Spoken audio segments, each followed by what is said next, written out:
It all started with a quiet comment, a simple line dropped during a live stream. Just a few words from 17's Woozy, chatting on Calm Down Man. He said, "I have a friend who will enlist a day after me. He'll go to Yonchon." At first, it didn't sound like much. Just two idols preparing for a shared rite of passage. Military enlistment.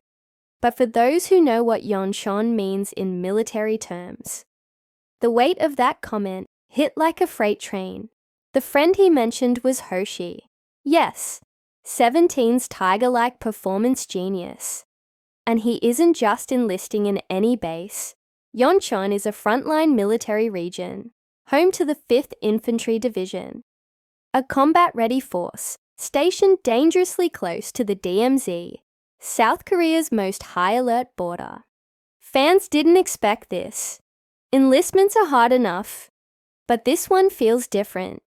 Hoshi is going where few idols ever do, to a base known for its rigorous demands and emotional toll. A place where readiness isn't a concept, it's a constant. The moment the fandom processed what this meant, concern flooded in from all corners of the internet. Messages of love, posts filled with anxiety, but also deep respect. Because Hoshi, as always, is walking into the unknown with courage. He begins training on September 16th, just one day after Woozy, and as fans brace for his departure, one thing is certain: Hoshi has always given everything for his fans. Now it's our turn to support him, to wait, to hope, and to welcome him back stronger than ever.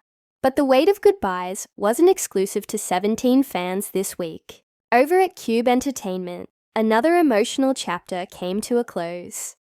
PENTAGON's Hoi, the group's leader and heart, officially ended his contract with the company after 8 long years. The announcement should have been a clean farewell, the kind we expect in K-pop. But Hoi's story, as always, is layered with both pain and strength. The timing couldn't have been worse.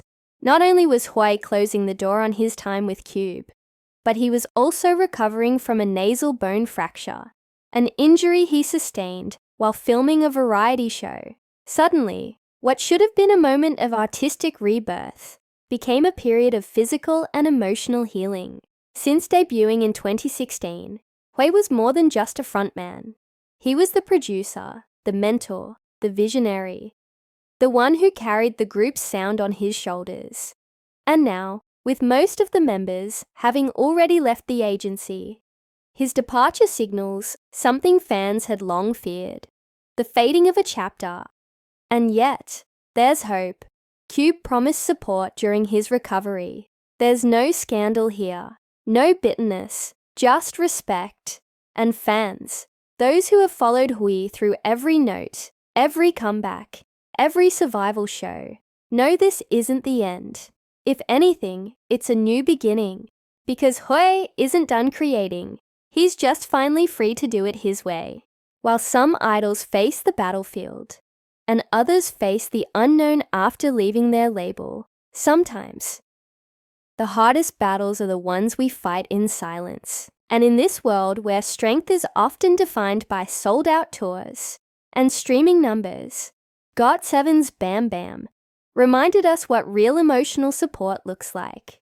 It happened during Twice's celebration for Jihyo's 20th anniversary at JYP. A moment filled with nostalgia and love. Idols reuniting, reminiscing, and laughing together. But in the midst of that joy, BamBam opened up about something deeply personal. He shared that during the pandemic, he went through a dark time. The isolation, the pressure, the silence. It was too much. He felt alone, lost. And that's when Jihyo reached out. Just one text. "How have you been?" It wasn't a big gesture, but it led to one of the most touching idol moments we've heard in a long time. She invited him to her home, cooked grilled fish for him, even shared her favorite chicken feet. A food she only gives to people she truly treasures. That meal wasn't just food, it was healing. BamBam said that after that night, After their talk, something in him shifted.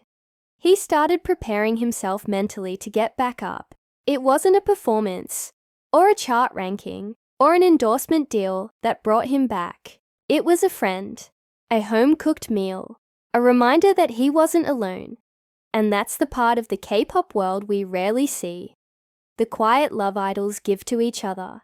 The soft moments that don't go viral, but matter more than any headline. But not all headlines are heartwarming.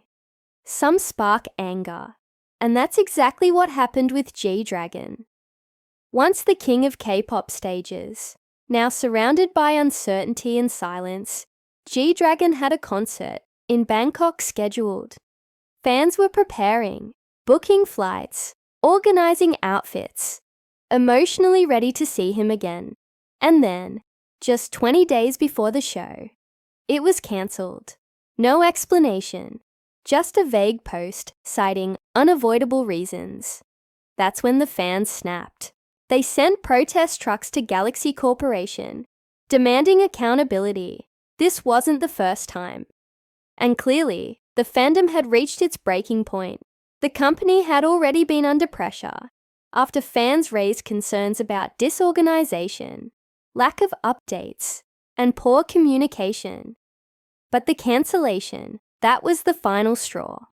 Fans pointed out how the announcement had first appeared on AEG Asia's account, then got deleted, leaving everyone in confusion. Then the official cancellation came, without an apology, without a refund plan, without a proper word from the artist or agency. People lost money on hotels, flights, and time off work. And instead of clarity, all they got were excuses. The truck spoke for them. Incompetent and deceitful Galaxy Corporation. G-Dragon is top class. The agency is low class. Let's stop seeing each other, Choi Yong-ho. It's a rare moment where the fandom, usually known for patience and protection, turned into a force of accountability. Because fans aren't just followers anymore. They're stakeholders. And when an artist's name gets mishandled, they don't just get sad, they fight back. Across all of K-pop this week, we've seen the full spectrum of emotion, from Hoshi's bravery, to Hui's bittersweet farewell, to BamBam's quiet healing, and finally, to G-Dragon's fans demanding justice. It's a reminder that being a fan isn't about blind loyalty. It's about seeing the full story, the triumphs, the pain, the silence, and the noise. These idols aren't just stars in the sky. They're human, and so are the fans who love them. So here's to the real stories, the ones that don't always make headlines, but make all the difference.